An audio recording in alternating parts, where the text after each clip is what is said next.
This is an entrepreneurial update. I wanted to do it in a different environment, not in my car, for one of the rare times that I'm not actually in my car doing these videos.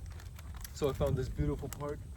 It actually came up as open land space, so I don't even know if it has a name, but it's beautiful and there's nobody around. It's crazy. This is like a huge open space and I only see one other person with a couple dogs way down that way. So anyways, I wanted to give an update where I'm at with my entrepreneurial journey. So I came up here, as many of you know, if you've been following my journey, from Florida to take advantage of summer season, because the season in Florida is November through May, especially in my city in Sarasota, for hospitality and markets. So peak season is not over the summer, that's our slow season, but that is peak season in the Chicago area. So there's a couple seasonal vendors who go back and forth every year in order to supplement that income. So they'll have peak season in Florida and then peak season in Chicago, and they make a lot of money. So they told me, they said, the markets are so much better up north. You'll make 70% of your income up north as opposed to 30% in Florida. It's so much better. So they helped me get up here for the first time as a seasonal vendor, because every summer I would fall behind financially and every summer I would try something different. So last summer I ended up getting a part-time job. The plan was to work the part-time job out of season and build my online business to supplement that income in the future. But the part-time job told me they no longer needed me in a little bit before June. So then I had to make a decision: either get another part-time job and scrape by financially as I build the online venture, or take my small business up north like they do as a seasonal vendor, make more money than I've ever made, and use that as a stepping stone. So instead of making 5, 6, 700, 800 a week with a part-time job, I could potentially make 2,000 a week with my small business. And so naturally, since I put in so much work with my small business the last 3 years, why would I want to stick around and just do a part-time job and scrape by financially? So I took the opportunity, since my part-time job was dropping me. Respectfully, they're awesome. The owner is amazing. She gave me plenty of notice. She's helped me out immensely. So nothing bad, but they didn't need me. So it was either a part-time job or come up here. I came up here. So the plan was to come up here and start killing it at the markets, and then the farmers markets with my small business, and then get a rent a room and not be homeless. But just in case, I did pack up a bed setup in my Prius, so I wouldn't have to rely on finding a room immediately. So I lined up the commercial kitchen, I lined up all the markets, I did all the applications, all the paperwork, I lined up a storage unit, I planned it perfectly. I came up here, and the next day I jumped right into a farmer's market after meeting the owner of the first commercial kitchen. After getting my ingredients, I planned everything perfectly, and it was great. First 2 weeks I was making about 1,500 to 2,000 a week. First 2 weeks, not profit because there were a lot of expenses. So it was about 1,500 profit, so in between that range. But ultimately, after the first 2 weeks, the markets dropped off and they were very slow, slower than Florida. So I had 7 to 8 markets a week, and I was making about 1,000 to 1,500 profit a week, as opposed to Florida, where I'd make that with 4 markets, just 2 Saturday, 2 Sunday. So it sounds good, and it was good.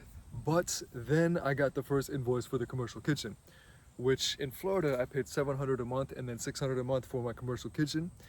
Here it was $35 an hour during peak hours and $25 an hour during slow hours. So my first invoice came out to $900 for 2 weeks.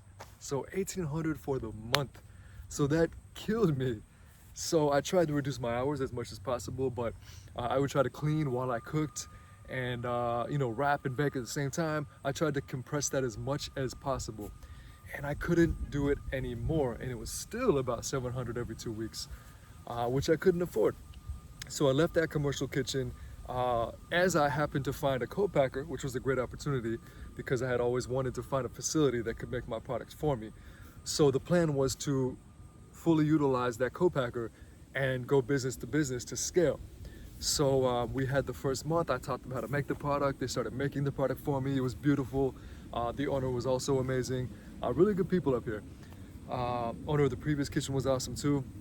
So the owner of this kitchen, co-packing space, she's amazing, as I mentioned. So they started making my product for me. It was really nice. I didn't have to worry about a thing. I didn't have to worry about getting ingredients. I literally just showed up, wrapped the pies, baked the pies, took them to the markets. And eventually they would wrap for me and even bake for me too. But that was after I started purchasing everything in bulk. So everything was on track. And then I started going business to business, and I realized that they all want you to have packaging. So then my next challenge was getting professional packaging, which is difficult for Spanakopita because it's more of a custom product. So I had to get that custom made, or really it was a lot of work and very expensive. So then the plan was to get investing to get the packaging. And the previous owner of the last kitchen, he was interested in investing, but he wanted me to pay what I owed first, because I owe him about $1,500, which I'm still paying off little by little. This is like a month ago. So I couldn't get the packaging for the Spanakopita to get it in business to business. So then as a pivot, I started focusing on Greek mountain tea with lemon and honey because that was easier to package. So I found a bottle manufacturer in Wisconsin, picked up the first batch of bottles because their minimum was only $100 minimum. So I got 145 bottles and caps. Worked with a friend, she's been amazing as well. She helped me with the labels, which you saw in a previous video on the cover. So we got the labels. So I have a finished product I could take business to business to scale, because I need to take a product business to scale, because the markets are getting slower and slower and slower. So while I'm working on that, the markets continue to drop off. So then I couldn't even afford the co-packer space. So I got the first invoice, $2,400 for all the hours, and that was fun because it was the first month to get over the hump. Then the plan would be to purchase ingredients in bulk. They would make everything, freeze everything. It'd be $1,000 a month, which was perfect. But I never got to that point because the markets dropped off. They didn't maintain. They dropped immensely. So I couldn't even afford the co-packer space. I couldn't even afford $1,000 a month. So I talked to her. I said, I have a Square loan coming through. I'll pay what I owe. Amazing person. She said, don't worry. I got my Square loan. It wasn't as much as I thought. It was $2,000. And she said, you know, take care of what you need to take care of. Just give me $1,000 to cover the ingredient cost that she spent, because the rest of it was just essentially my hours and labor. So it didn't really cost her anything, which was very nice of her regardless. So I gave her $1,000. And then she has a catering company within that co-packing space. So I would jump in and work events with her, and then I would give her my hourly pay. I said, just keep my hourly pay. Don't worry about paying me. Because she truly looked out for me. She said I could sleep at the kitchen. She said I could, you know, have whatever I want from the extra food from events. She's an amazing person. So I had to do my best to give back in whatever way I could. Couldn't afford the co-packing space, so I'd work events and give her that money. And I would just continue to work. At night I'd go in there and cook. I took over making my own product once again since I couldn't afford to pay them. So nothing went as planned. If everything went as planned and the markets were as busy as everyone said they were, I would have had them making my product and then possibly gone business to business, or at least had them making my product and been able to pay them. So I think the markets aren't as busy, and I hear that from all the vendors because of the economy and the election year. That's what they all say. They all say it's the slowest season they've ever seen. So it just so happens my first season up here is the slowest season ever, which I'm not complaining. It is what it is, and life truly happens for you, not to you. So I'm not a victim. It's just interesting how I had all these grand plans, and I came up here to get in a better position financially, and essentially I'm in a worse position because now I owe 2 kitchens. Plus, I mean, I'm paying my bills, but I'm not better off than I was when I left Florida. But I'm glad I came. I'm glad I came because I feel like God isolated me for my growth. I've learned so much. It's been beautiful. It really has. And yeah, it's been beautiful.